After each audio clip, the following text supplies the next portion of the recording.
innaka antal alimul hakim wa la hawla wa la quwwata illa billahil aliyyil azim.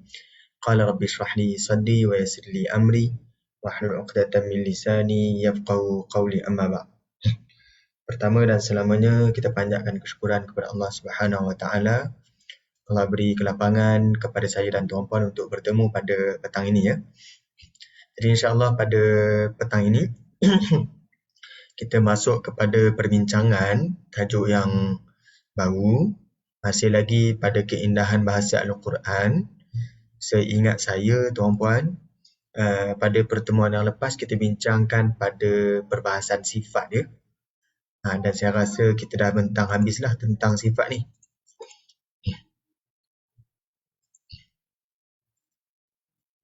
Dan kita dah kemukakan dua contoh daripada Al-Quran Karim. Satu kalimah mutasyabihan dengan mustabihan. Yang kedua kita bincang tentang kalimah munqair dan khawiyah.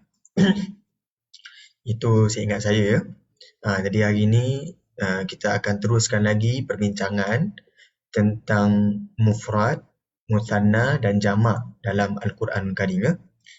Mufrad, muthanna dan jamak. Jadi untuk makluman tuan-puan boleh dapatkan nota ya dalam ruangan komen ataupun ruangan chat. Nota ada diserahkan di sana. Jadi insya-Allah kita mulakan perbincangan kita. Bismillah. Al-ifradu artinya mufrad. Al-ifrad ni masdar lah bagi kalimah mufrad. Wa tathniyah muthanna artinya dua. Kemudian jamak, tunggal, dual dan plural ya. Okey, contoh pertama yang ingin saya bentangkan kepada tuan-puan adalah pada kalimah fa'tiya fir'auna faqula. Maka pergilah kamu kepada Fir'aun. Faqula, kemudian katakanlah, inna rasulu rabbil alamin. Sesungguhnya kami utusan Tuhan sekalian alam. Kemudian firman Allah yang lain, cerita yang sama, cuma bahasanya berbeza. Contoh dalam surah Taha, fa'tiyahu faqula. Maka pergilah kamu berdua kepada Fir'aun. Faqula, dan katakanlah, inna rasula rabbika fa'arsil ma'ana bani Israel. Sesungguhnya kami utusan Tuhan kamu, maka utuskanlah bersama kami Bani Israel. Kirimkanlah Bani Israel bersama kami. Okay. Kemudian dalam surah Az-Zukhruf, Allah berfirman, وَلَقَدْ أَرْسَلْنَا مُوسَى بِآيَاتِنَا إِلَى فِرْعَوْنَ وَمَلَئِهِ. Dan demi sesungguhnya kami utuskan Musa dengan ayat-ayat kebesaran kami kepada Fir'aun dan para pembesarnya. Faqala, lalu Nabi Musa berkata, inni rasul rabbil alamin. Sesungguhnya aku utusan Tuhan sekalian alam. Okay, jadi di sini tuan-puan boleh perhatikan ada beberapa perkara yang kita boleh beri perhatian. Yang pertama pada kalimah fa'tiyah ni.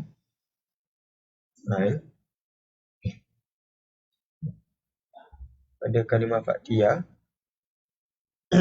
dekat sini alif dekat sini ni menunjukkan kepada dua orang, muthanna. Jadi kalau tuan-puan belajar bahasa Arab, alif dekat situ menunjuk kepada dua orang. Fa'tiyah, pergilah kamu berdua. Kemudian faqula, ini pun dua orang. Pergilah kamu, berkatalah kamu berdua. Jadi fa'tiyah ni kalau seorang macam mana? Kalau seorang dia akan jadi fa'ti. Tak ada ya. Fa'ti, selepas ta baris bawah tu tak ada ya dan tak ada alif. Itu seorang. Kalau faqula, berkatalah kamu. Dekat situ kalau seorang ni macam mana? Faqul. Saya silap dekat sini. Faqul. Tu kalau dua orang. Kalau seorang Faqul ni kalau seorang. Kalau fa'tiyah tadi, fa'ti. Ni seorang. Okey. Jadi yang ni okey lagi lah kalau disebut fa'tiyah dua orang. Masih lagi ngam dengan faqula sebab dia suruh dua orang pergi. Kemudian faqula berkata pun suruh dua orang. Inna, sesungguhnya kami. Ni logik lagi. Kami ni maksudnya dua orang lah. Yang menjadi kemuskilan dalam perbahasan kita adalah rasulu. Kenapa di sini digunakan dalam bentuk mufrad? Rasulu. Kalau dua orang, dia kita akan guna rasula. Ya, rasula. Itu kalau dua orang. Kalau seorang, jadi rasulu. Nampak ya? Jadi soalan dia, kenapa awal ni faktia ni dua orang, faqula dua orang, inna ni ramai, maksudnya kami dua orang juga. Tapi bila masuk dekat rasul, jadi seorang. Jadi ni seorang ke dua orang sebenarnya? Itu soalan dia ya. Okey, kemudian seterusnya kalau kita perhatikan lagi tuan-tuan, ayat yang dalam surah Taha, dekat sini faktia. Maksudnya dua orang lah. Faktia. Hu ni memang seorang. Hu ni sebab merujuk pada Fir'aun. Datangilah Fir'aun. Faqula. Ni dua orang merujuk pada Nabi Musa dan Nabi Harun. Inna, sesungguhnya kami. Ni dua orang lagi. Rasulah. Jadi ni sepatutnya dua orang ni. Rasulah. Tapi yang jadi kemuskilan tadi pada surah Asy-Syu'ara, kenapa Rasulu bukannya Rasulah? Mana alif dia? Okay. Kemudian fa'arsil ma'ana. Ma'ana ni pun dua orang. Ramailah. Ya? Dua orang. Jadi setakat ni kita nampak kemuskilan yang pertama adalah pada surah Syu'ara, Rasulu. Kalau kita nak selaraskan bahasa, kita akan gunakan inna rasula, dan dengan dalam bentuk musanna, bukannya dalam bentuk mufrad. Kemudian tuan-puan perhatikan lagi dalam dekat sini dalam surah Az-Zukhruf. Cuba kita bandingkan dalam surah Az-Zukhruf. Dalam surah Az-Zukhruf, walaqad arsalna, ni masih lagi tiada masalah lah untuk kita fahami kan. Maksudnya demi sesungguhnya telah kami utuskan Musa, Nabi Musa, bi ayatina, dengan ayat-ayat tanda kekuasaan kami, ila fir'auna, kepada Fir'aun, wa mala'i, dan para pembesarnya. Faqala, lalu Nabi Musa berkata. Jadi dekat sini faqala, ni seorang. Inni, sesungguhnya aku seorang juga. Rasulu, seorang. Jadi ayat ni tak jadi masalah lah, sebab memang semua seorang. Maksudnya konsisten penggunaan seorang. Jadi yang paling muskil dekat sini adalah pada surah Syu'ara tadi. Awalnya sebut dua orang, lepas tu bila bercakap tu inna rasulu. Inna, sesungguhnya kami, rasulu, seorang rasul. Jadi itu soalan dia, kenapa di situ digunakan rasul. Jadi itu perbahasan utama kita, antara perbahasan kita yang utama dalam pada petang ini ya. Ini tuan-puan boleh perhatikan kat sini. Inna rasulu rabbil alamin. Okey. Kalau dekat sini inni rasulu rabbil alamin, ini okey, tidak ada masalah. Sesungguhnya aku seorang rasul Tuhan sekalian alam. Kalau dekat sini surah Taha, inna, sesungguhnya kami dua orang rasul Tuhan kamu. Rasulah, ni okey, tak ada masalah. Dekat sini sesungguhnya kami rasulu, seorang rasul. Jadi kami ni ramai ke seorang? Itu perbincangan kita pada petang ini, insyaAllah. Okey, huraian dia. Dalam surah Asy-Syu'ara, memang disebutkan nama Nabi Harun alaihissalam bersama Nabi Musa alaihissalam. Cuma kisah tersebut lebih berteraskan kepada seorang, bukannya dua orang. Kalau kita pergi kepada ayat sebelumnya, ayat yang ke-12, firman Allah, qala, Nabi Musa berkata, Rabbi. Ni seorang dekat sini, Rabbi, Tuhanku. Dekat sini seorang. Dalam bahasa Arab, ini asalnya dia ada ya yang dibuang. Asalnya begini ya. Asalnya Rabbi. Rabba, ya. Dia ada ya kat belakang. Tapi dibuang ya. Kerana ini pada kedudukan mansub. Nanti kalau tuan-puan belajar dalam bahasa Arab, kedudukan mansub dibenarkan buang huruf ya. Ya. Jadi Nabi Musa berkata Rabbi, Tuhanku. Jadi kat sini Tuhanku. Ada kalimah ku dekat sini yang kita tak nampak pada kalimah ni. Ini sesungguhnya aku. Akulah. Ya, maksudnya seorang. Akhafu, aku takut. Ayyukadzibuni. Ni dekat sini asalnya ada nun ya. Ayyukadzibuni. Oleh kerana ini pada kedudukan mansub, maka dibenarkan buang ya. Aku takut mereka akan mendustakan aku. Jadi di sini konsisten digunakan ku. Ya. Kemudian wayadhiqu sadri, dan akan sempit pula dadaku, sadri, aku. Wala yantaliqu lisani, aku dekat sini. Ada ya ni ya. Fa arsil ila Harun. Maka utuskanlah kepada Harun. Maksudnya lantiklah Harun supaya boleh membantu Nabi Musa AS. Jadi awalnya lebih pada seorang. Kemudian walahum alayya dzambun. Bagi mereka atas aku dzambun, ada dosa. Kat sini ini merujuk kepada jenayah ataupun tuduhan yang dilemparkan kepada Nabi Musa kerana telah pun membunuh seorang lelaki kan. Jadi dekat sini walahum alayya. Dekat sini gunakan alayya.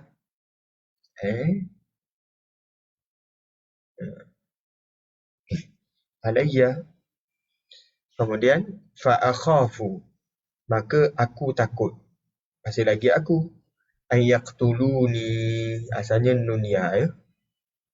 Tapi dibuang ya kerana dalam bentuk bahasa Arab mansub boleh buang ya untuk aku lah.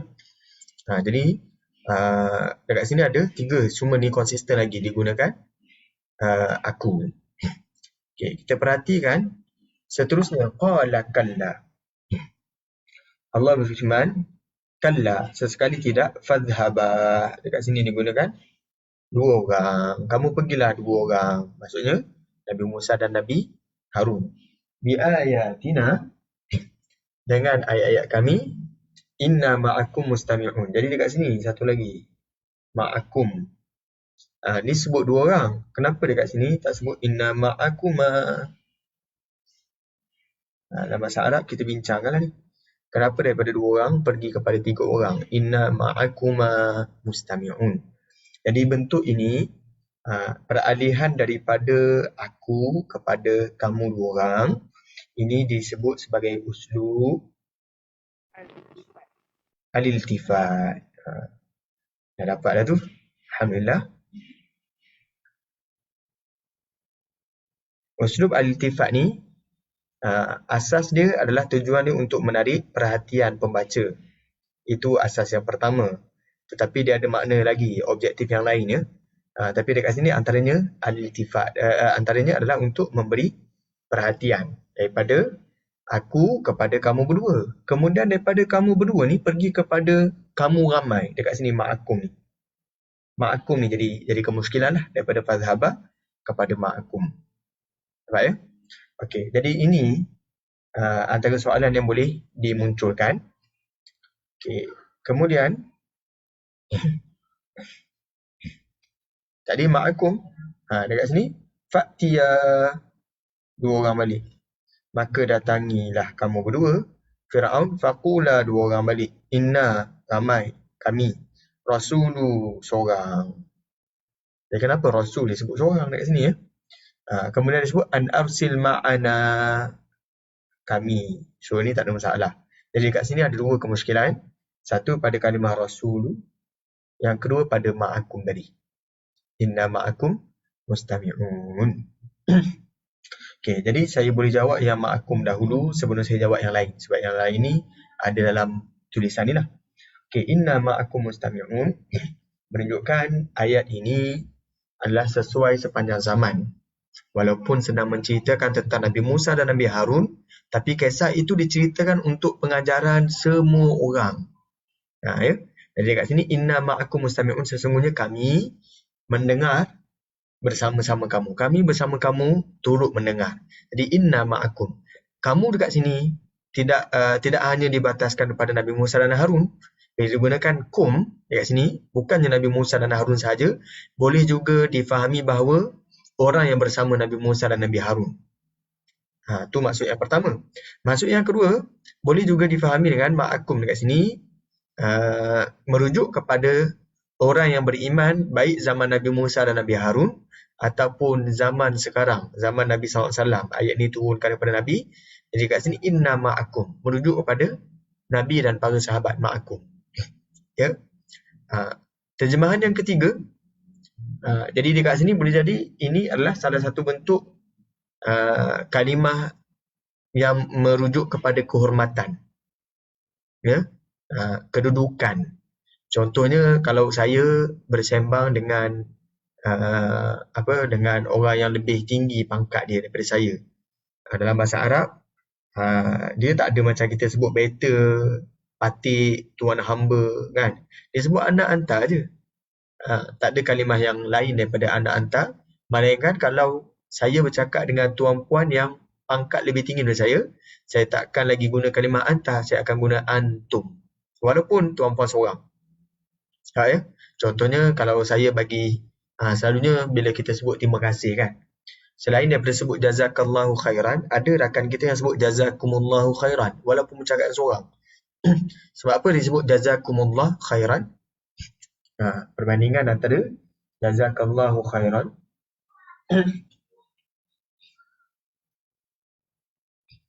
ni seorang kan. Kalau ramai, jazakumullah. Jazakum. Ni ramai. Tapi bila kita sedang meninggikan kedudukan dia, kita sebut jazakumullah juga. Ya, samalah kalau sebut kaifahaluk, itu kalau kita cakap dengan orang kawan satu geng lah. Tapi kalau kita cakap dengan orang yang lebih tinggi pangkat daripada kita sebut kaifahalukum, walaupun dia seorang. Sebab ya? Okey, itu maksud yang ketiga tentang ma'akum ni. Jadi, paling jelasnya untuk merujuk kepada Al-Quran ini bahasanya sesuai sepanjang zaman. Ya? Jadi, ia berbicara dengan hati manusia, bukannya kepada cerita Nabi Musa ataupun Nabi Harun semata-mata. Ya? Okey, kemudian selepas disebut kami tadi, cerita beralih semula kepada seorang. Contohnya, sampai.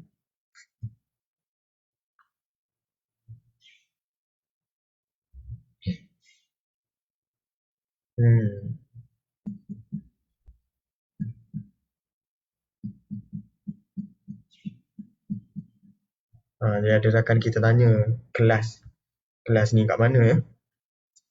Tak saya kongsikan. Sekejap.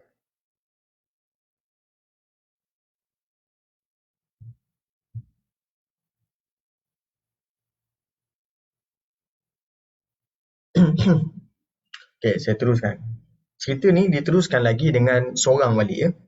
Qala, Allah berkata, alam nurabbika fina. Dekat sini bukan. Dekat sini Firaun berkata qala. Okey. Alam nurabbika fina, tidakkah kami memeliharamu dalam kalangan kami walidan sejak engkau baru sahaja lahir, walabista fina min umurika sinin, serta engkau telah tinggal bersama kami daripada umurmu beberapa tahun yang dahulu. Jadi dekat sini Firaun berkata dengan hujah begini ya. Hujah yang berkaitan lebih kepada peribadi. Jadi Nabi Harun, ayat ni lebih kepada Nabi Musa. Okay, begitulah perdebatan Nabi Musa AS dan Firaun berterusan secara berkeseorangan, bukannya secara berdua. Walaupun pada awalnya tadi, pada dekat bahagian dakwah tadi disebut Faktiyah, pergi dua orang. Tapi daripada awal sampai bawah ni, kebanyakannya lebih kepada asasnya perbincangan tentang seorang. Lalu Firaun berkata, "Wama Rabbul Alamin," dan apa dia Tuhan sekalian alam itu? Nabi Musa menjawab, Qala Rabbus samawati wal ard wama bainahuma in kuntum muqinin.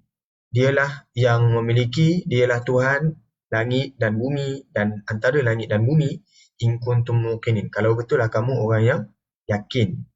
Qala liman hawlahu ala tastami'un. Firaun berkata kepada orang yang di sekelilingnya, ala tastami'un, tidakkah kamu mendengar?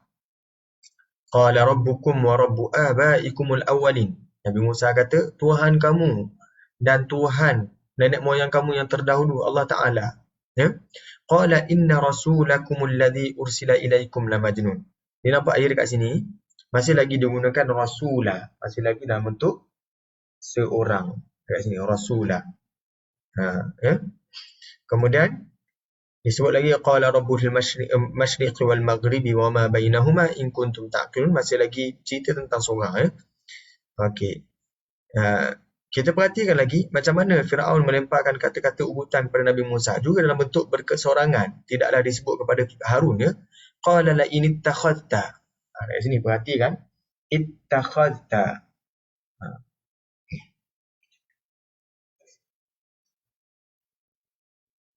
Ittakhadta ilahan ghairi la aj'alannaka. Nampak ya? Masih lagi seorang. Sekiranya engkau ittakhadta mengambil Tuhan selain daripada aku, la aj'alannaka, aku akan jadikan engkau. Dekat sini engkau, dia bukan gunakan kamu berdua. Minal masjunin, daripada orang yang dipenjarakan. Kemudian qala awalau ji'tuka bi syai'in mubin. Jadi Nabi Musa menjawab, ji'tuka, adakah engkau akan memenjarakan aku juga walaupun aku membawa kepadamu? Aku membawa kepadamu. Dia tak guna sebut ji'naka. Kalau disebut dua orang, ji'naka bi syai'in mubin, tapi dekat sini ji'tuka, aku yang bawa. Ya. Jadi masih lagi bentuk keseorangan. Maksudnya cerita ni lebih kepada berbentuk peribadi bila sebut seorang ni ya. Qala fa'ti bihi. Firaun kata fa'ti, seorang lagi. Maka datangkanlah dengannya. Syai'in mubin tu yang jelas tu, sila datangkan. In kunta, tak seorang lagi. Kalau sebut dua orang, sebut qala fa'tiya bihi in kuntuma. Itu kalau sebut dua orang. Kemudian seterusnya Firaun menempelkan tuduhan terhadap Nabi Musa AS. Qala lil mala'i hawlahu inna hadha la sahirun mubin, la sahirun alim. Firaun berkata kepada kaum dia ataupun bangsawan dia, dia kata inna hadha la sahirun alim. Dekat sini sahirun, ini seorang ya. Kalau dua orang dia akan sebut la sahirani. Kalau dua orang la sahirani, kalau seorang la sahirun. Kemudian kalau dua orang alimani, ini seorang alim. Padahal cerita ni Nabi Harun ada sekali, tapi disebut begini sesuai dengan penyampaian surah ya. Okey, yuridu an yukhrijakum. Lagi disebut seorang dia, an yukhrijakum, masih lagi dia. Kalau dua orang akan jadi yuridani an yukhrijakum. Kata orang kalau bahasa Arab begitu ya. Min ardikum bisihrihima. Kalau dua orang bisihrihima, dengan sihirnya. Famadha ta'murun. Maka apa yang kamu cadangkan? Kemudian saya teruskan lagi. Manakala kisah dalam surah Taha lebih berteraskan kepada dua orang. Kisah dalam surah Taha lebih berteraskan kepada dua orang. Kita tengok ya kat sini. Idhhab anta wa akhuka. Pergilah kamu dan saudara kamu. Ni dua orang. Bi ayati, dengan ayat-ayatku. Wala taniya. Jangan kamu lemah ataupun cuai. Taniya. Kalau seorang, wala tani. Pendek. Ya. Fi dhikri. Dalam mengingatiku. Itu dalam surah Taha. Sebut kepada dua orang. Idhhaba ila Fir'aun. Masih lagi dua orang. Pergilah kamu berdua kepada Fir'aun. Innahu tagha. Sesungguhnya Fir'aun telah melampaui batas dalam kekufurannya. Kemudian begitulah ayat-ayat seterusnya. Kebanyakannya berteraskan kepada dua orang. Itu dalam surah Taha. Jadi perbandingannya boleh dilihat seperti berikut ya tuan-tuan ya. Dalam surah Taha, qala rabbana innana nakhafu an yafruta alaina aw an yatgha.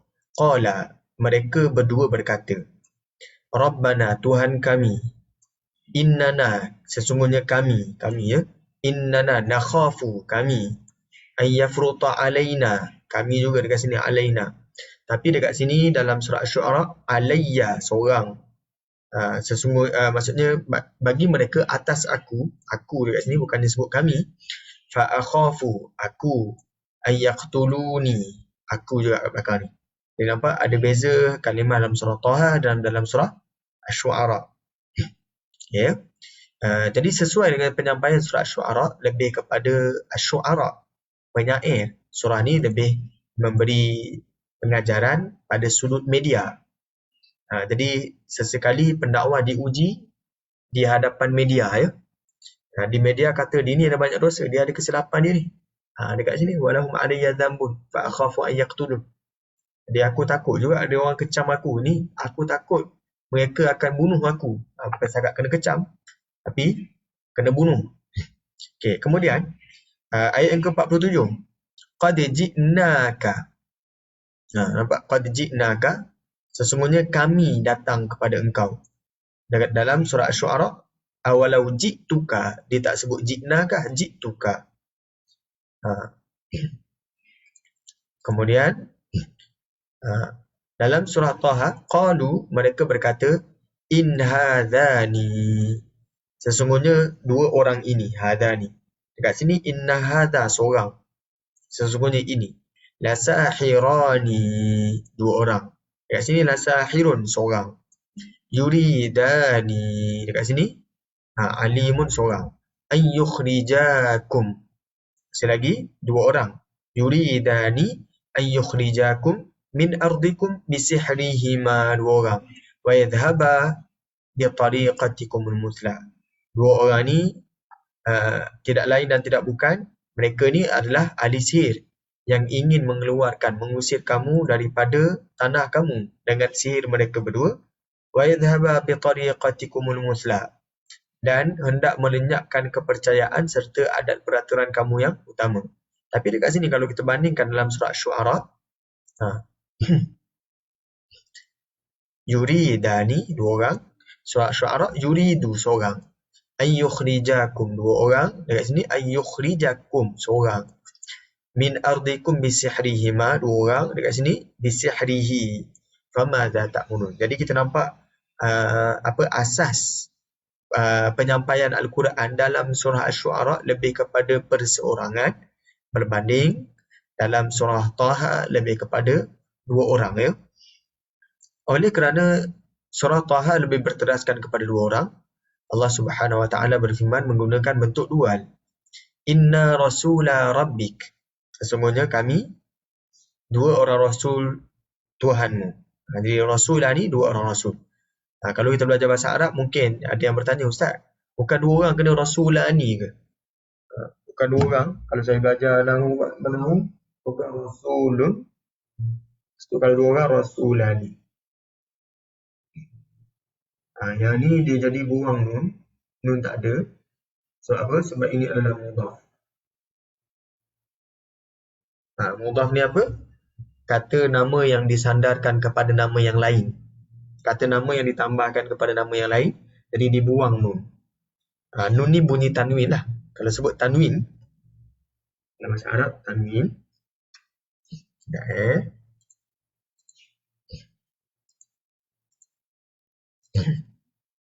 Sekejap.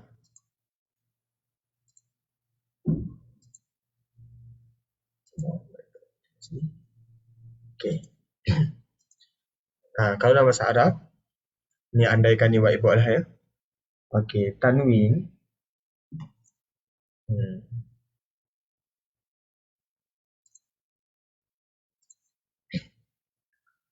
Tanwin. Tanwin ni apa maksudnya tanwin? Tanwin ni asal daripada kalimah nun. Nun. Nun ni bunyi nun. Daripada nun, membunyikan huruf nun disebut nawwana. Nawwana, menunkan, membunyikan huruf nun. Masdar bagi nawwana adalah tanwin. Tanwin ini adalah masdar bagi bagi kalimah nawwana. Tanwin sebutan daripada nawwana, ya. Okey, membunyikan huruf nun. Jadi rasulun, seorang rasul. Lam ni asalnya bertanwin. Kalau ditambahkan dengan kalimah rabbika, Okey, jadi yang bertanwin ni asalnya ada bunyi tanwin, bunyi nun, dibuang bunyi nun jadi rasulu, dia tak boleh bertanwin. Itu mudhaf ya. Jadi rasulu rabbika, dia tak bunyi huruf nun. Rasulu, bila jadi mudhaf. Sama juga dengan rasulah ni.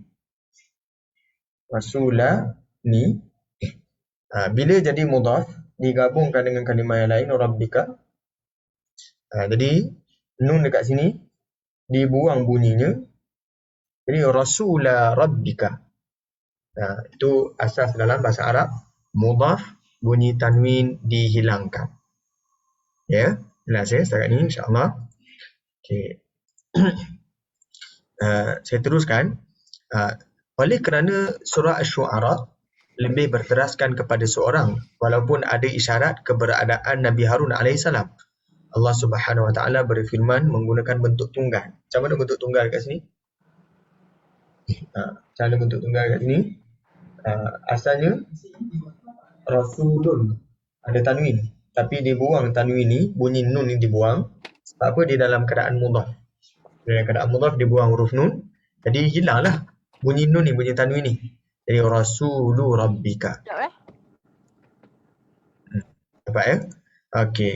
Iaitu dengan mengifradkan lafaz rasul, iaitu dengan menunggalkan kalimah rasul tetapi mentasniahkan dhamir. Dhamir dekat sini inna, sesungguhnya kami dibentukkan dalam bentuk yang ramai ya. Maksudnya dua orang. Okey. Ada soalan ke? Ya, kalau ada soalan silakan. Okey, saya teruskan ya. Dalam surah Az-Zukhruf pula, oleh kerana tiada sebarang isyarat tentang Nabi Harun AS, dhamir dan lafaz rasul keduanya datang dalam bentuk mufrad, iaitu inni, sesungguhnya aku. Dhamir ni aku ni lah ya. Rasulu, seorang rasul, Tuhan sekalian alam. Jadi dua-dua ni digunakan dalam bentuk mufrad. Jadi selesai untuk contoh yang pertama perbincangan kita pada petang ini. Ada soalan tuan-puan sebelum saya lanjutkan kepada contoh berikutnya? Kalau tidak ada, saya teruskan. InsyaAllah ya, saya teruskan ya. Contoh seterusnya adalah pada penggunaan kalimah tifl dan atfal. Tifl, seorang kanak-kanak. Atfal, ramai kanak-kanak. Jadi kita perhatikan cerita yang sama, tapi Al-Quran menggunakan lafaz yang berbeza ya. Okay, contoh, Allah sebut, summa nukhrijukum tifla. Kemudian kami mengeluarkan kamu berupa kanak-kanak. Dalam bentuk ni, tifla digunakan dalam bentuk mufrad. Kemudian, dalam surah Ghafir, summa yukhrijukum tifla. Kemudian dia mengeluarkan kamu berupa kanak-kanak. Masih lagi dalam bentuk mufrad. Kemudian dalam surah An-Nur, awit tiflil ladzina lam yadhharu ala auratin nisa. Atau kanak-kanak yang belum mengerti lagi tentang aurat perempuan. Digunakan dalam bentuk mufrad juga, at-tifl. Ya. Okey. Dalam surah An-Nur, surah yang sama tapi ayat yang berbeza, disebut wa idza balagal atfal, dan apabila kanak-kanak itu telah pun baligh, minkumul hulum falyasta'dinu, hendaklah mereka meminta izin. Jadi dekat sini ada beberapa perkara lah yang kita boleh beri perhatian pada mufrad, musanna ataupun jamak. Iaitu kalimah dekat sini, nukhrijukum, kami keluarkan kamu. Kamu dekat sini adalah jamak. Tapi tiflah dekat sini mufrad. Kenapa Al-Quran tak sebut summa nukhrijukum atfala? Kalau kita belajar bahasa Arab, begitulah lebih kurang. Surah Ghafir, summa yukhrijukum, dia mengeluarkan kamu. Kamu dekat sini ni ramai jamak, tapi digunakan tiflah dalam bentuk mufrad. Dekat sini, awit tifli, tifli ni mufrad. Tapi alladzina ni jamak bentuk dia. Orang-orang yang. Lam yadhharu ni jamak lagi ni. Jadi, dua kali jamak, tapi satu ni mufrad untuk kalimah aktif. Dalam surah An-Nur, surah ni ngam lah kita nampak ya, Al-Atfal. Kanak-kanak, minkumul huluma, falyasta'dhinu. Ramai lagi. Ada waw alif ni. Ya. Jadi kat sini disebut anak-anak, kanak-kanak yang ramai telah sampai umur balignya, falyasta'dhinu, hendaklah mereka meminta izin. Jadi perhatikan dekat sini ada jamak dan mufrad, ada jamak dan mufrad, ada mufrad dan jamak-jamak tadi, dan kemudian bawah ni semuanya jamak. Jadi soalan dia, kenapakah bentuk begini dalam Al-Quranul Karim ya? Okey. Kita teruskan. Kalimah tif boleh digunakan untuk merujuk kepada muzakkar atau muannas, baik untuk mufrad, baik untuk musanna maupun jamak. Sudahlah. Dia dalam bahasa Arab, untuk kalimah tif, dia kita boleh jadikan sebagai ismul jins, kata nama jenis. Ismul jins, kata nama jenis. Yang mana kata nama jenis ini dia boleh digunakan pakai untuk semua jenis. Contohnya tif, dia boleh guna pakai untuk muzakkar, dia boleh guna untuk muannas. Walhal kalau kita belajar bahasa Arab kan muannas kan kita tambah ta marbutah, tiflatun. Tapi kalau dia jadi ismul jins, kata nama jenis, kita boleh gunakan tif untuk muzakkar, boleh juga muannas. Jadi kita tak perlu tambah ta marbutah pun, masih lagi boleh merujuk kepada muannas, anak-anak perempuan. Ya. Okey. Dalam bentuk mufrad, tiflun boleh juga digunakan untuk mutanna, tiflani, tapi menggunakan kalimah tiflun. Untuk jamak pun kita boleh tak guna atfal, masih lagi boleh guna tiflun untuk merujuk jamak. Contoh, kita tengok ya, ghulamun tiflun, budak lelaki itu tiflun, adalah kanak-kanak. Wa ghulamani, dua orang budak lelaki itu tiflun, kanak-kanak. Wa ghilmanun, ramai kanak-kanak lelaki, anak-anak lelaki disebut tiflun juga. Jariyatun tiflun, anak perempuan yang kecil, budak perempuan disebut tiflun juga. Maksudnya tanpa kita letak ta marbutah, jariyatun tiflatun boleh, jariyatun tiflun pun boleh. Jariyatani, tiflatani ataupun tiflun. Wa jawarin, ni jamak kepada jariyah, tiflun, tanpa kita tukar pada tiflatun. Jadi kat sini menunjukkan ada dalam bahasa Arab disebut sebagai ismu al-jins. Ismu al-jins.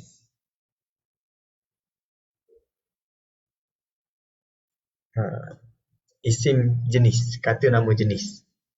Jadi ini mungkin kita boleh berperhatianlah sedikit lepas ni ya.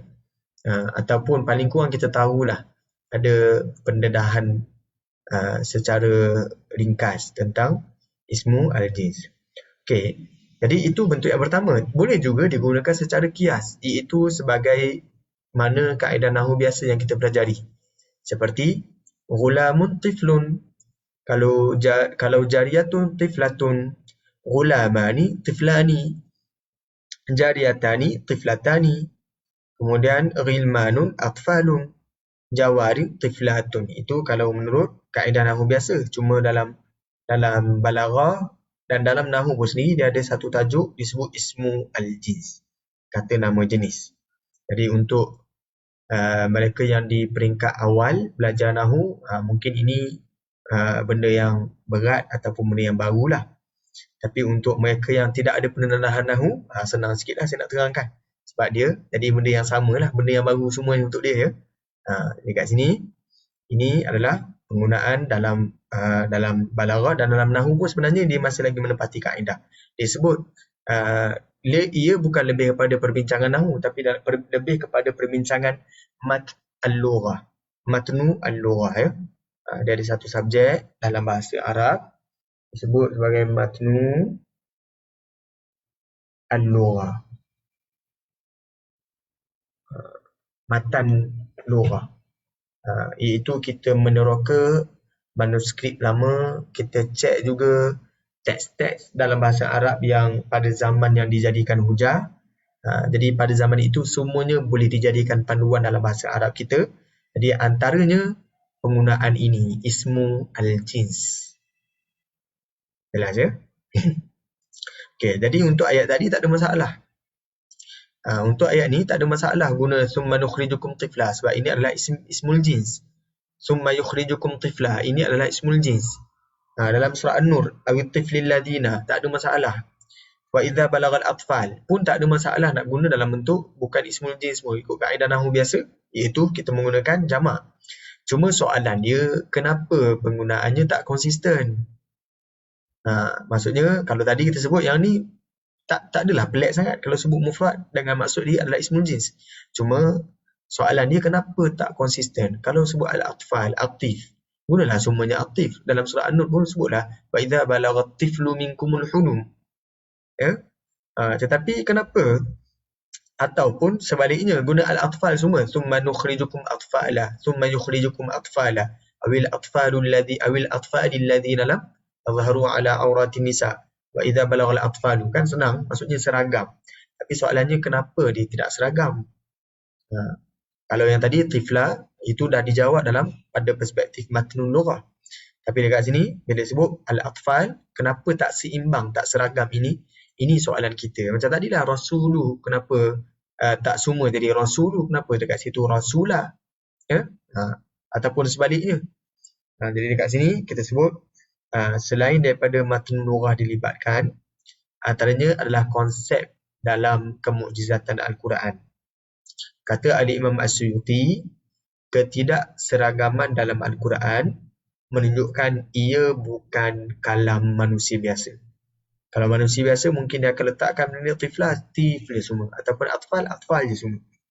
Tapi dekat sini bila digunakan bentuk kalimah yang berbeza, menunjukkan ini bukan kalam manusia biasa. Kalam daripada Tuhan. Ya? Itu jawapan yang pertama. Itu jawapan yang paling mudah lah. Maksudnya kalau kata tak seragam ni sebab apa? Sebab akal pemikiran manusia kata perlu seragam. Jadi Al-Quran mendatangkan bentuk yang di luar kotak pemikiran manusia menunjukkan ia bukan daripada manusia. Itu jawapan yang paling mudah.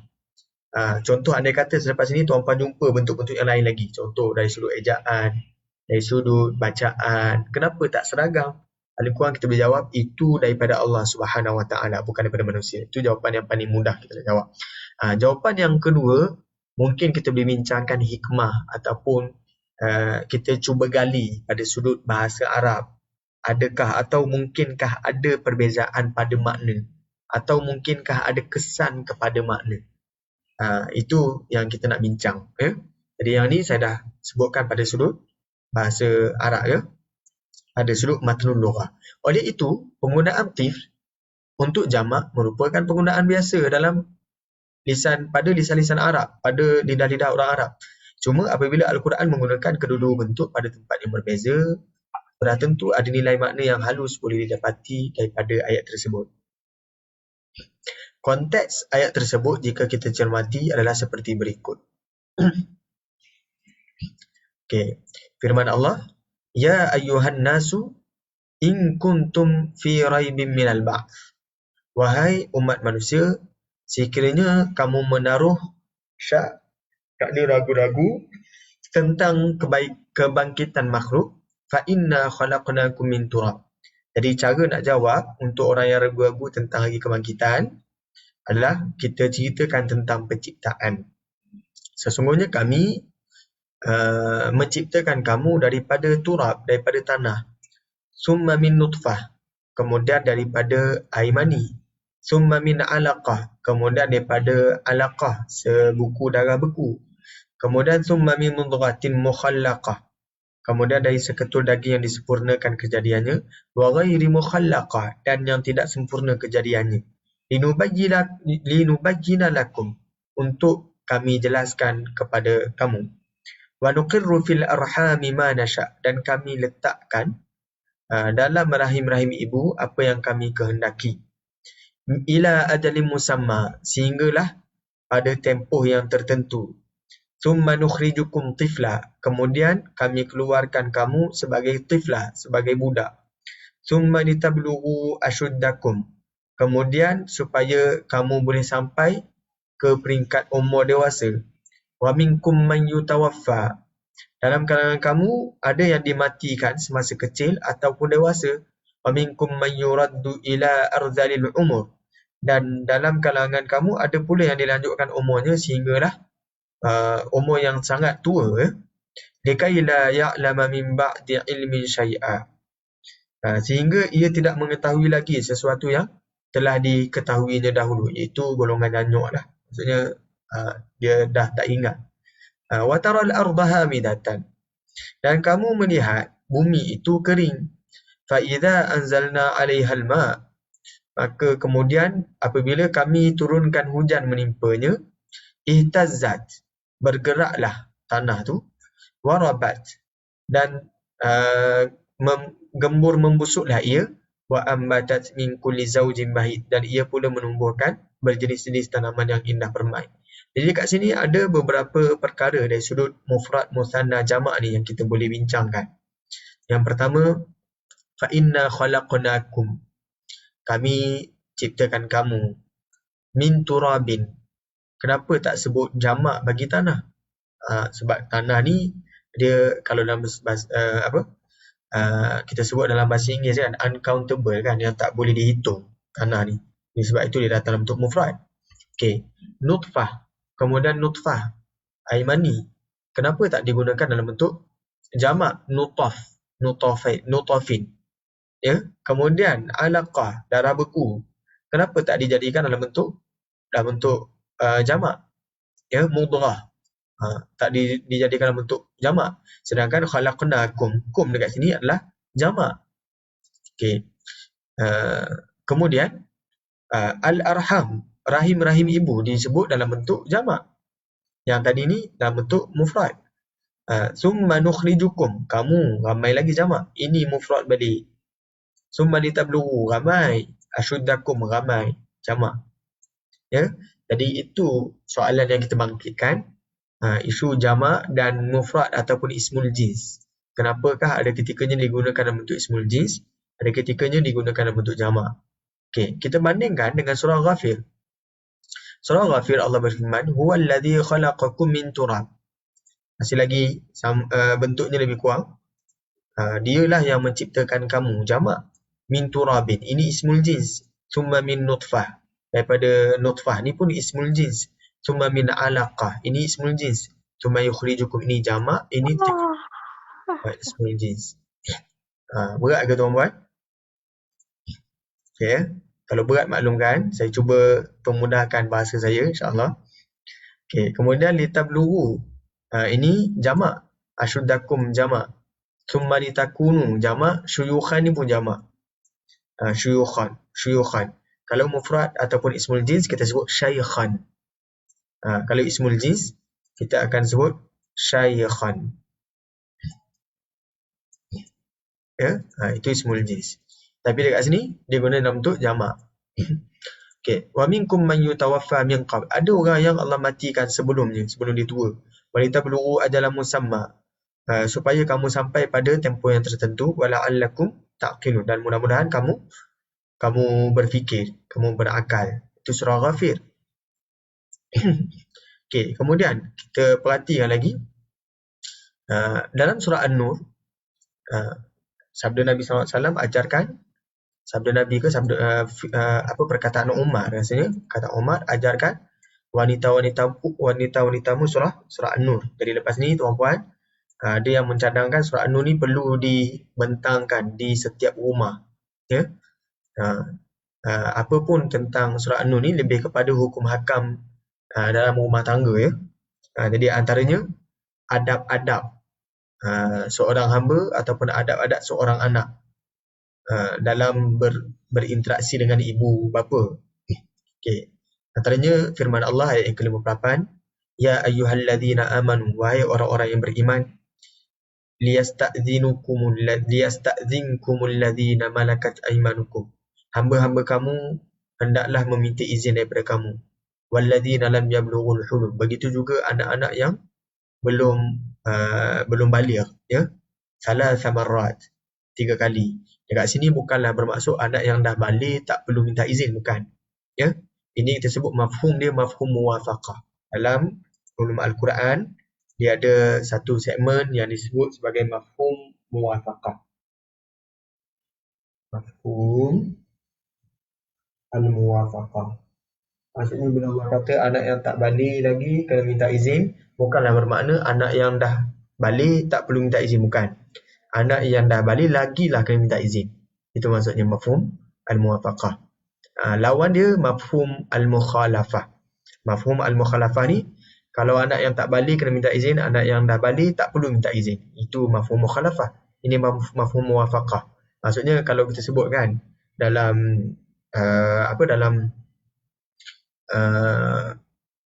dalam contoh umur yang dibenarkan untuk mengambil lesen memandu kereta adalah 17 tahun. Dia berhenti kat situ. Jadi umur yang bawah tu boleh ambil tak? Umur yang bawah daripada 17 tahun tak boleh. Itu mafhum mukhalafah. Umur yang atas 17 tahun, 30, boleh. Itu mafhum muwafaqah. Boleh ya? Okey, saya teruskan lagi. Lepas ni dalam ulum Al-Quran memang ada perbincangan tentang mafhum ni, mafhum ataupun mantuk. Bahkan itu pun dijadikan juga sebagai salah satu perbincangan dalam usul tadabbur. Sebab tadabbur ni pun ramai juga yang selalu guna dalam bentuk mafhum ni, mafhum ataupun isyarat ataupun nas ataupun zahir ataupun fahwal khitab dan sebagainya. Okey, kemudian Allah sebut min qabli salatil fajr. Sebelum waktu solat subuh, wa hina tad'una thiyabakum min adh-dhahira, dan apabila kamu meletakkan pakaian kamu pada waktu zuhur, wa min ba'di salatil isya, dan selepas solat isya. Ada 3 waktu yang anak-anak kecil kena minta izin ataupun hamba saya kena minta izin. Thalathu auratil lakum, 3 ini adalah 3 waktu aurat bagi kamu, iaitu 3 waktu yang biasanya kamu terdedah aurat pada waktu tersebut ni ya. Laisa alaikum wala alaihim junahum ba'dahun. Kamu dan mereka tidaklah bersalah kemudian daripada 3 waktu ni. Jadi selain daripada 3 waktu ni, kalau mereka tak minta izin tak adalah masalah ya. Tawafuna alaikum ba'dukum ala ba'd. Kerana mereka adalah orang yang sentiasa tawaf, orang yang sentiasa keluar masuk ke atas kamu, ba'dukum ala ba'd, antara satu sama lain. Kamu pun selalu juga pergi tengok mengintai mereka. Begitulah tersebut tawafuna alaikum ba'dukum ala ba'd. Kadzalika yubayyinullahu lakumul ayat. Begitulah Allah menerangkan kepada kamu tanda-tanda kebesarannya, al-ayat. Wallahu alimun hakim, dan Allah Maha mengetahui dan Maha bijaksana. Okey, jadi dekat sini masih lagi tidak ada masalah ya. Cuma dalam ayat yang ke-59 Allah sebut wa idza balagal atfalu, dan apabila al-atfal, anak-anak itu telah pun sampai al-hulum, waktu baligh, falyasta'zinu, hendaklah mereka minta izin, kama sta'zana alladhina min qablihim, sebagaimana orang-orang sebelum mereka juga meminta izin. Maksudnya dan apabila kanak-kanak dari kalangan kamu telah balik, maka hendaklah mereka meminta izin, sama seperti orang-orang yang orang-orang yang telah cukup umur yang tersebut dahulu meminta izin. Maksudnya orang ni dah besar, kena minta izin juga, sebagaimana dia dulu minta izin. Kadzalika yubayyinullahu lakum ayatih, itulah keterangan Allah kepada kamu ayat-ayatnya. Wallahu alimun hakim, dan Allah Maha mengetahui dan Maha bijaksana. 2 kali Allah sebut alimun hakim.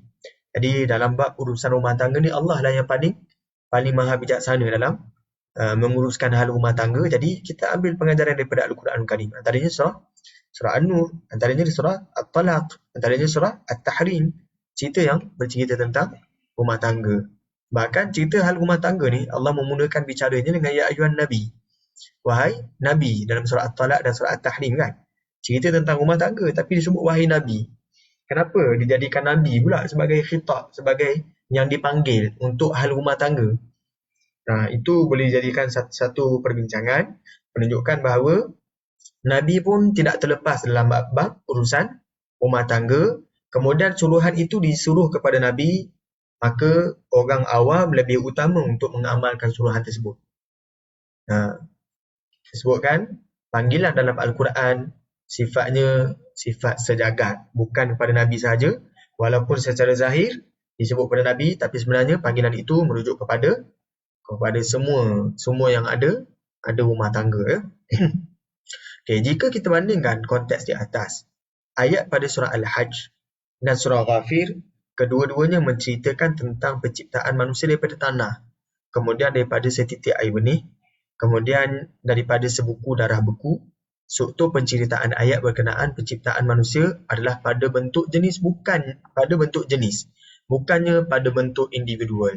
Dekat sini pada bentuk jenis ni lah kita sebut ismul jins ya.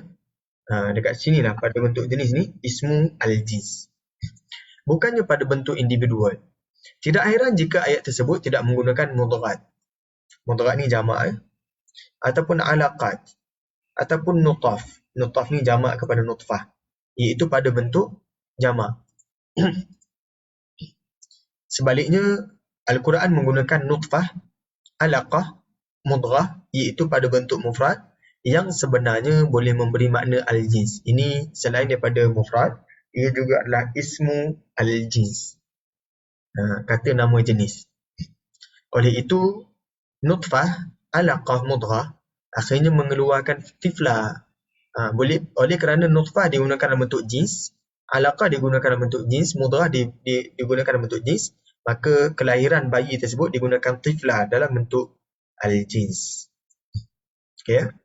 Manakala struktur pada ayat surah An-Nur yang menggunakan bentuk jamak, bukan bentuk mufrad ataupun jenis, menerangkan hubungan individu dalam masyarakat. Yang tadi lebih kepada penciptaan. Ini cerita tentang hukum hakam seseorang dalam masyarakat. Dari firman Allah, Ya ayyuhalladzina amanu liyasta'dzinkumul ladzina malakat aymanukum walladzina lam yablughul huluma minkum. Wahai orang-orang yang beriman, hendaklah hamba-hamba kamu dan orang-orang yang belum balik dari kalangan kamu meminta izin kepada kamu. Jadi walladzina lam yablughul hulum, orang yang belum balik, itu ialah al-atfal yang dimaksudkan dalam awal ayat ni, ayat yang ke-58. Bukannya tiflun wahid, bukannya seorang kanak-kanak.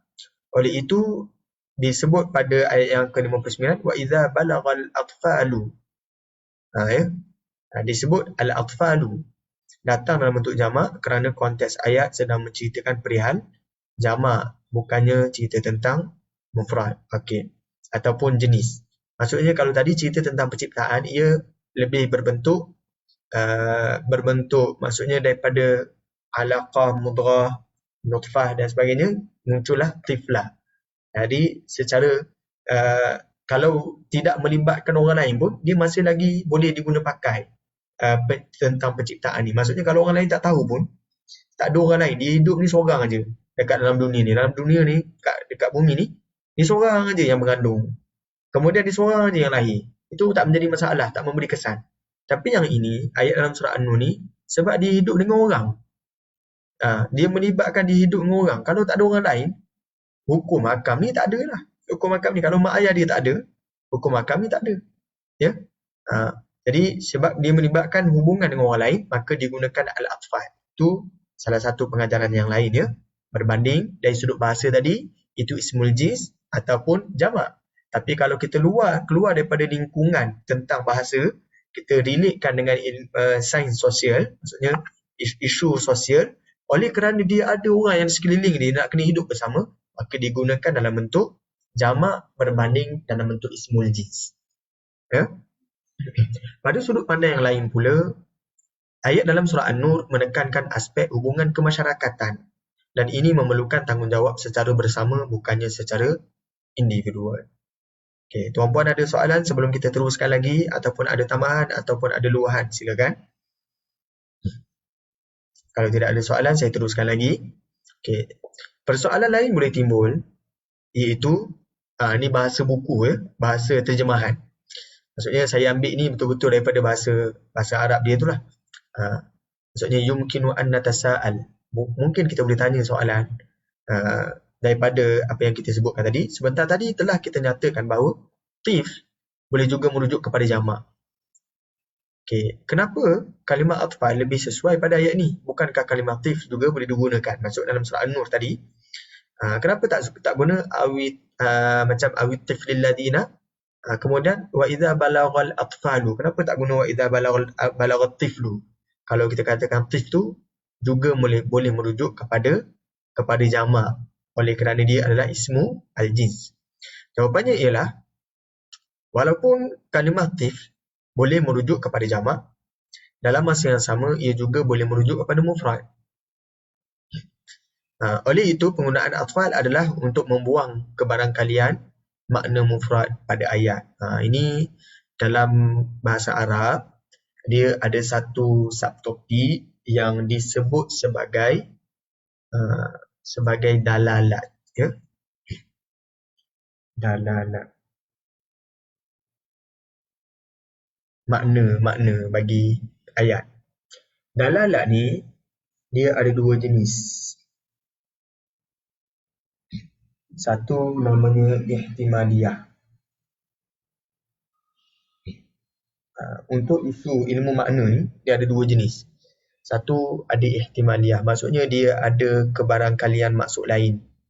Macam tadilah kalau saya sebut tifla, kebarangkalian yang pertama untuk tifla dia adalah mufrad. Kebarangkalian yang kedua dia adalah ismul jins. Dan dua-dua ni boleh je, kita tak guna tarjih pun tak ada masalah. Maksudnya kita tak tolak salah satu pun tak ada masalah. Sebab dia masih lagi sesuai untuk dua-dua ni, mufrad ataupun ismul jins. Ada satu lagi bentuk qat'iyah. Qat'iyah ni maksudnya apa? Qat'iyah ni sifatnya lebih qat'i, dia lebih putus. Dia tak ada kebarangkalian makna lain. Itu qat'iyah. Jelas ya? Jadi terutama contoh lafaz jamak. Lafaz jamak dia hanya boleh jadi jamak. Dia tak boleh jadi ismul jins. Dia tak boleh jadi mufrad. Tapi kalau kalimah mufrad tadi dia boleh merujuk pada jamak. Kalau jamak tak boleh merujuk pada mufrad. Dia hanya boleh merujuk pada jamak sahaja. Dapat ya? Okey. Jadi sebab itu daripada rentetan daripada dalalat ihtimaliyah qat'iyah, ia memberi kesan juga kepada dalam perbincangan fiqh. Ada hukum yang bersifat zanni. Zanni ni terbit daripada ihtimaliyah ni lah. Ada hukum yang bersifatnya qat'i. Jelmaan daripada dalalat qat'iyah tadi. Ya. Jadi untuk kalimah tif sifatnya ihtimaliyah. Dia boleh jadi mufrad, boleh jadi merujuk pada ramai. Itu tif. Tapi untuk atfal dia jamak, dia lebih qat'i berbanding tif. Sebab apa? Sebab dia tak boleh bawa maksud mufrad, tak boleh bawa maksud seorang.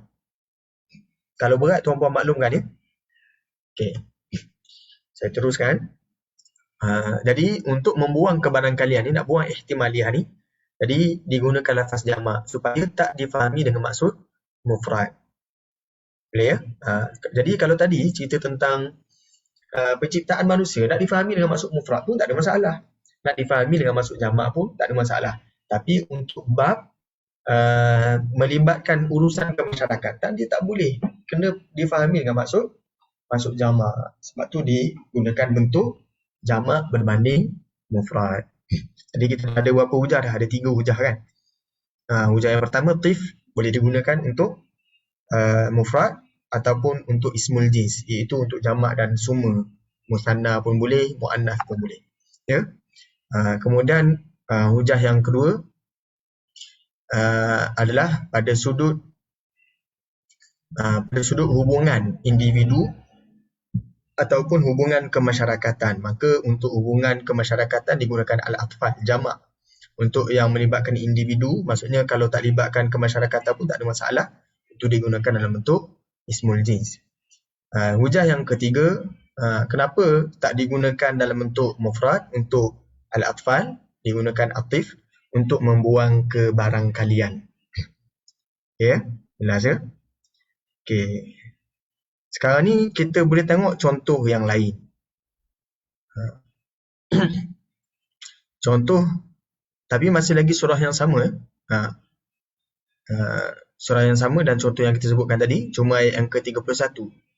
Allah berfirman, "Wala yubdina zinatahun." Dan janganlah mereka memperlihatkan perhiasan mereka. illa li bu'ulatihin, melainkan suami mereka. Jadi selepas ini dalam perbincangan bahasa Arab juga dibincangkan kalimah bu'ulah. Satu lagi azwajihin, juga pasangan ya. Jadi ada beza bu'ulah dengan azwaj. Tapi untuk peringkat sekarang ni, sebelum kita uraikan, tuan-puan paling kurang boleh tambah vocab. Untuk lelaki, untuk pasangan lelaki, kita sebut bu'ulah ataupun azwaj. Mufrad bagi bu'ulah adalah ba'lun. Ba'lun ni suami. Ya. Kalau untuk azwaj, mufrad dia adalah zawjun. Okey. Au abaihin, ataupun bapa-bapa mereka. Au abai bu'ulatihim, ataupun bapa-bapa bagi suami mereka, iaitu mertua. Au abnaihim, ataupun anak-anak lelaki mereka. Au abnai bu'ulatihim, ataupun anak-anak tiri mereka. Kemudian au ikhwanihim, ataupun saudara lelaki mereka. Au bani ikhwanihin, ataupun anak lelaki bagi saudara lelaki dia, maksudnya anak saudara. Kat sini bani. Jadi soalan yang boleh muncul nanti pula adalah kalimah bani dan abna. Dua-dua ni maksudnya anak. Tapi kenapa dalam bani ni disebut untuk anak saudara digunakan bani, tapi untuk anak tiri digunakan abna. Nanti kita bincangkan. Okay. Kemudian au bani, lagi sekali anak saudara untuk adik-beradik perempuan, ya, disebut bani. Kemudian au nisaihin, ataupun perempuan-perempuan Islam. Au ma malakat aimanuhun, ataupun hamba sahaya mereka. Awit tabi'ina ghairi ulil irbah, ataupun orang gaji dari orang-orang yang lelaki yang telah tua, minar rijal, yang tidak berkeinginan kepada perempuan. Yang telah tua dan tidak berkeinginan kepada perempuan. Awit tiflil ladzina lam yadhharu ala auratin nisa, ataupun kanak-kanak yang belum jelas tentang aurat wanita. Okey, jadi ayat ni beberapa catatan boleh dirumuskan. Yang pertama, kalimah aktif, kita tegaskan, kita ulang lagi sekali, merupakan ismul jins, kata nama jenis. Ia merangkumi kesemua kanak-kanak.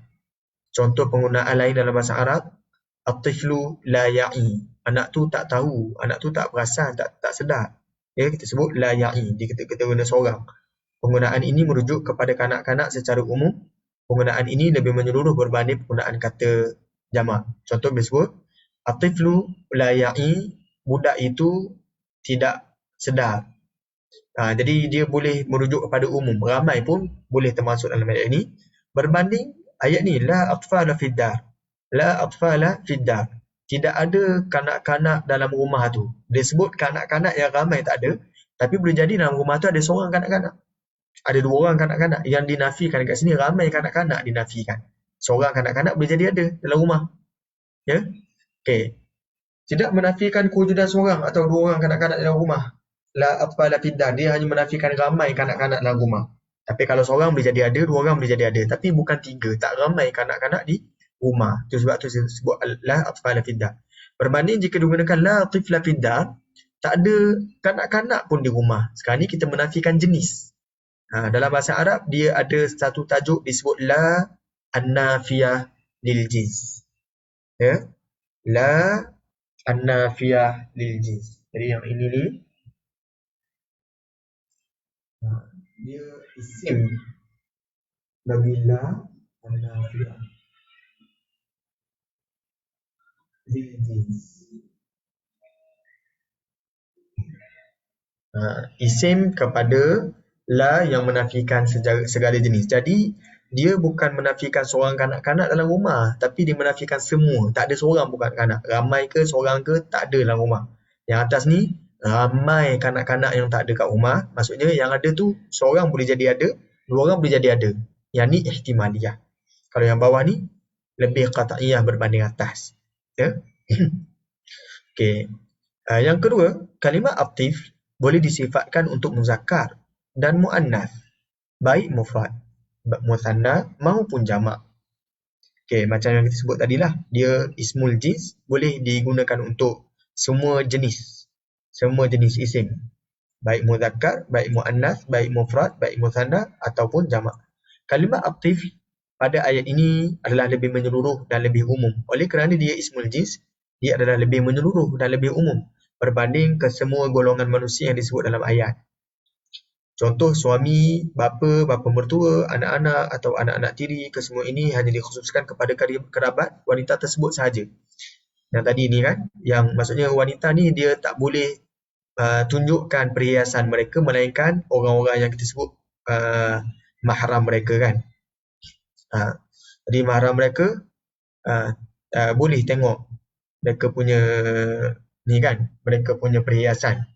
Okey. Tapi kanak-kanak, bila sebut kanak-kanak kat sini digunakan sebut aktif. Yang tadi ni guna sebut dalam bentuk jamak. Jamak,